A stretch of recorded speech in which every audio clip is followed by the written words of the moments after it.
Halo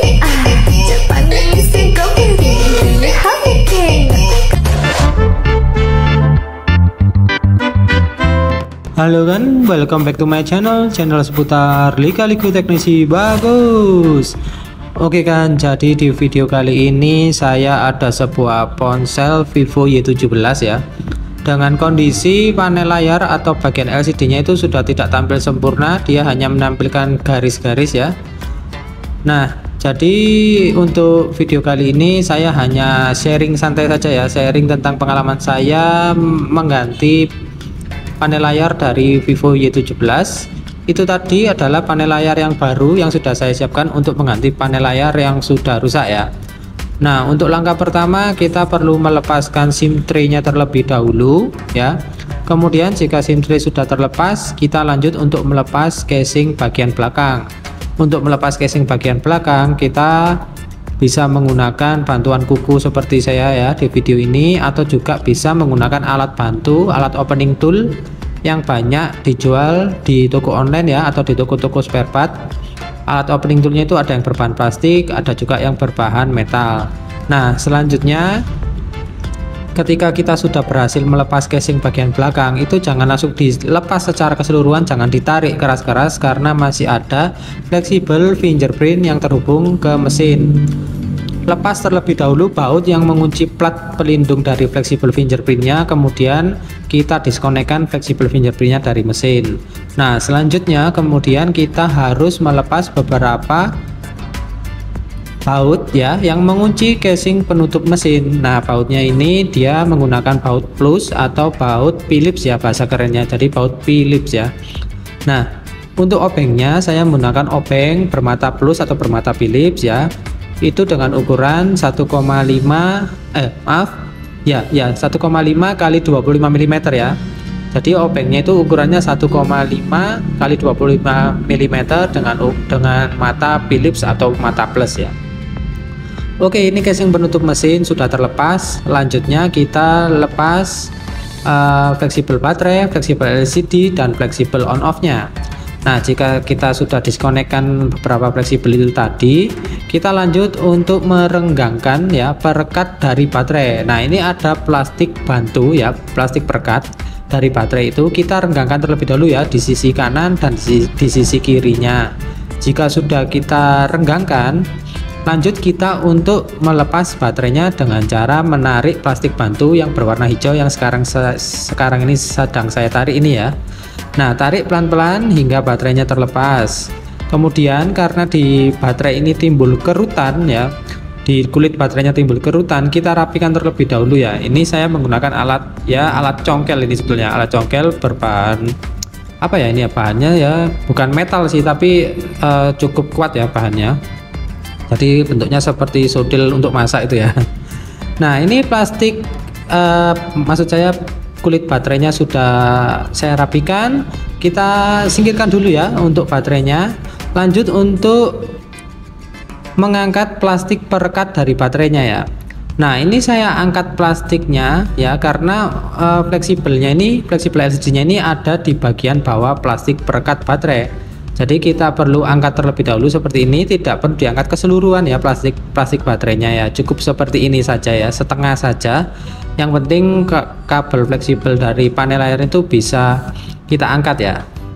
Nah, kemudian kita lepas LCD-nya. Ini saya coba ya, apakah perekat dari LCD-nya ini masih kuat atau tidak. Ternyata perekatnya pun juga sudah tidak kuat lagi ya. Jadi perekat dari LCD-nya ini sudah lepas ya, sudah gampang, sudah mudah diangkat ya. Dan tanpa bantuan blower pun saya juga sudah bisa melepas panel layarnya. Oke, ini saya bandingkan antara panel layar yang original dan panel layar yang saya siapkan untuk mengganti panel layar yang originalnya itu ya. Jadi kan yang originalnya sudah rusak ya. Tentunya panel layar ini memiliki perbedaan ya. Bagaimanapun untuk panel layar itu kualitasnya paling baik itu yang bawaan dari pabrik ya. Nah, sebelum memasang panel layar yang baru, tentunya kita wajib untuk mencoba terlebih dahulu fungsional dari LCD atau panel layar yang baru ya. Nah, ini panel layar yang barunya sedang saya coba terlebih dahulu. Ini sudah saya pasang ya, tapi hanya sekedar dipasang saja dulu, nggak perlu dilem ya. Jadi untuk mengetes fungsionalnya, kita pasang kemudian kita nyalakan ponselnya. Nah, kita cek tampilan layarnya, apakah tampilan layarnya ini oke atau ada masalah ya. Kita cek. Setelah itu, ketika tampilan layar memang dirasa sudah oke ya, kita tunggu hingga masuk menu, kemudian kita cek fungsional dari layar sentuhnya. Nah, ini sudah masuk menu, saya akan mencoba untuk tes fungsional dari layar sentuhnya. Oh ya, dan satu lagi, ini cek juga dari kecerahan layarnya ya. Kecerahan layarnya juga baik-baik saja. Ini saya tes untuk fungsional layar sentuhnya. Aduh, ini baterainya terlepas, nggak sengaja terlepas ya, tapi sekilas saya rasa ini sudah oke ya. Nah, buat akan-akan atau teman-teman yang mau ganti LCD, saya sarankan untuk cek secara pasti ya.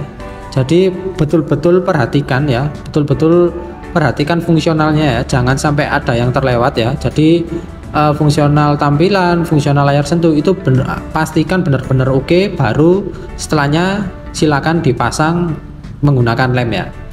Nah, karena ini saya rasa sudah oke untuk fungsional dari LCD yang baru, saya lanjut untuk membersihkan beberapa kotoran, debu ataupun sisa-sisa lem yang ada di bagian frame dari Vivo Y17-nya. Nah, setelah saya bersihkan bagian framenya, saya lanjut untuk menyiapkan LCD yang baru ya. Jadi saya siapkan untuk dipasang ke bagian framenya.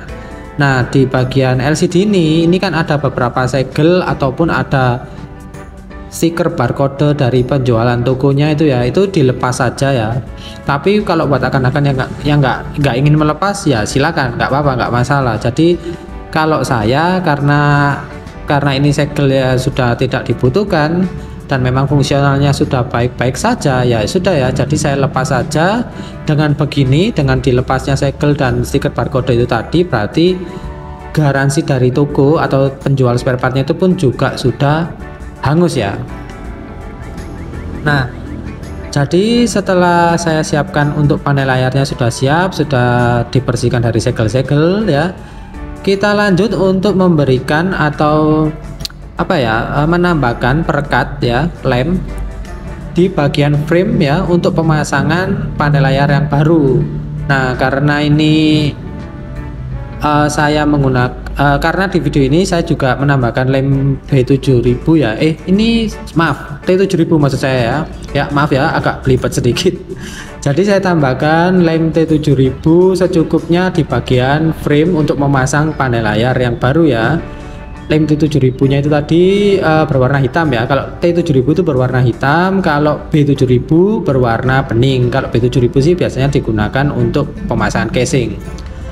Nah, oke ya, setelah ditambahkan lem, kemudian LCD nya dipresisikan ke bagian frame, kemudian pasang fleksibel LCD nya, kita koneksikan konektor LCD ya, fleksibel LCD itu ke bagian konektor LCD yang ada di bagian mesin.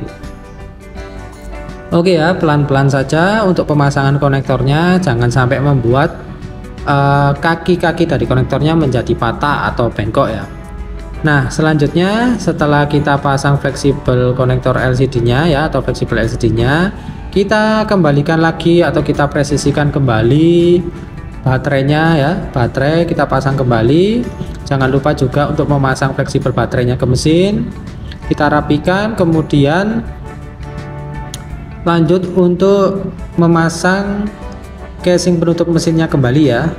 Jangan lupa juga untuk memasang beberapa baut-baut ya yang sudah dilepas di awal tadi ya. Nah, untuk jenis bautnya sudah saya sebutkan di awal tadi, yaitu baut plus atau baut Phillips ya. Oke ya, jadi untuk pemasangan LCD ya kita pelan-pelan saja, jangan sampai gegabah ya. Pelan-pelan saja, jangan sampai ada yang terlewat. Yang penting aman ya pokoknya ya, jangan sampai gegabah pokoknya. Jadi biar semuanya itu terpasang kembali dengan baik. Nah, ini saya proses untuk memasang fleksibel fingerprintnya ya. Sudah saya pasang fleksibel fingerprintnya ke mesin, kemudian saya pasang kembali ya plat pelindung dari fleksibel fingerprintnya, dikunci dengan satu baut ya yang dilepas di awal tadi. Kemudian presisikan casing bagian belakang ya, kita presisikan pelan-pelan ya, jangan tekan terlalu keras ya. Kalau ditekan terlalu keras nanti takutnya itu bisa membuat panel layar yang baru itu retak atau pecah atau gimana ya. Jadi tekan aja pelan-pelan. Pokoknya kalau ditekan itu pemasangan casing belakang itu kalau pemasangannya pas, ditekan biasa saja dia sudah terkoneksi dengan mudah ya. Jadi dia sudah memasang dengan sendirinya itu dengan mudah ya. Oke ya, untuk langkah akhir setelah pemasangan casing belakang ya, terus SIM tray juga sudah dipasang. Ini lanjut ya, saya nyalakan ponselnya untuk melakukan pengecekan kembali ya, atau double check ya. Jadi selalu utamakan double check, karena terkadang itu walaupun saat LCD dicoba ya, saat belum dipasang hanya dicoba fungsional seperti di awal-awal tadi, kemudian setelah dipasang dikasih lem itu terkadang ada yang bermasalah ya, entah itu karena pengaruh pemasangan atau pengaruh lem atau gimana. Terkadang itu ada yang kejadian itu seperti itu ya. Jadi setelah dilem, setelah setelah semuanya terpasang dengan baik, dinyalakan ada yang blank, ada yang ghost out ya, macam-macam ya. Nah ini sudah saya lakukan double check, untuk tampilan layarnya sudah tampilan layar sentuhnya, maksudnya fungsional dari layar sentuhnya juga sudah tidak ada masalah ya. Ya, jadi sampai di sini dulu video saya ya, video saya tentang cara ganti LCD dari Vivo Y17. Sampai jumpa di video-video berikutnya, tentunya dalam kasus-kasus yang berbeda dan lebih menarik. Ini saya lepas saja ya stiker dari LCD-nya. Ya kan ya. Jadi wassalamualaikum warahmatullahi wabarakatuh. Kurang lebihnya saya mohon maaf dan sampai jumpa.